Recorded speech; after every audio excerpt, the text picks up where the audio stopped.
सरगोशियां करती चराग।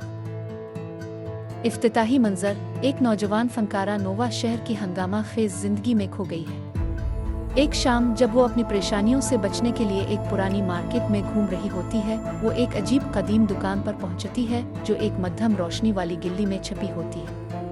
दुकान की मालिक एक पुरअसरार बूढ़ी औरत जो एक जानकार मुस्कुराहट रखती है, इसरार करती है कि नोवा एक कदीम तेल का चिराग खरीद ले और कहती है ये उनसे सरगोशियां करता है जो वाकई सुनते हैं। नोवा बेदिली से चिराग अपने घर ले आती है। इस रात जब वो अपनी स्केचिंग में मसरूफ होती है तो वो चिराग से हल्की सी गूंज महसूस करती है। वो करीब होकर देखती है और हैरत से सुनती है कि एक आवाज़, एक नरम सुरीली सरगोशी। चिराग हल्की रोशनी से जगमगाता है और ये एक गुजरे दौर की कहानी सुनाता है, मोहब्बत, धोखा और कफारे की कहानी। ये सरगोशियां बेतरतीब नहीं होती।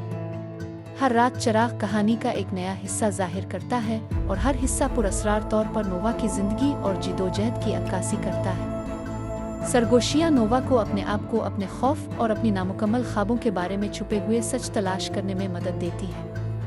ये सरगोशियां इसे अपने पिछले खानदान से दोबारा जड़ने और उन खौफों का सामना करने की रहनुमाई करती हैं जिन्होंने इसे अपने फिन को मुकम्मल तौर पर अपनाने से रोक रखा था।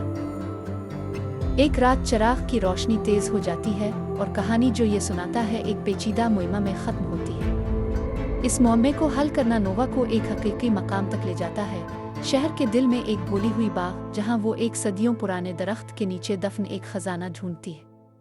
इसमें एक जरीदा है जो 18वीं सदी की एक नौजवान औरत का है जिसके ख्वाब नामुकम्मल रह गए थे, लेकिन इसकी दानाई चिराग के जरिए जिंदा है।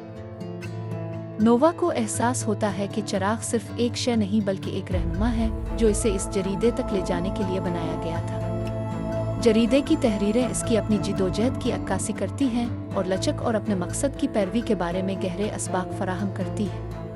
नई तहरीक के साथ नोवा अपनी पहली आर्ट नुमाइश की मेज़बानी करती है जिसका उन्वान रखती है रूह की सरगोशियां।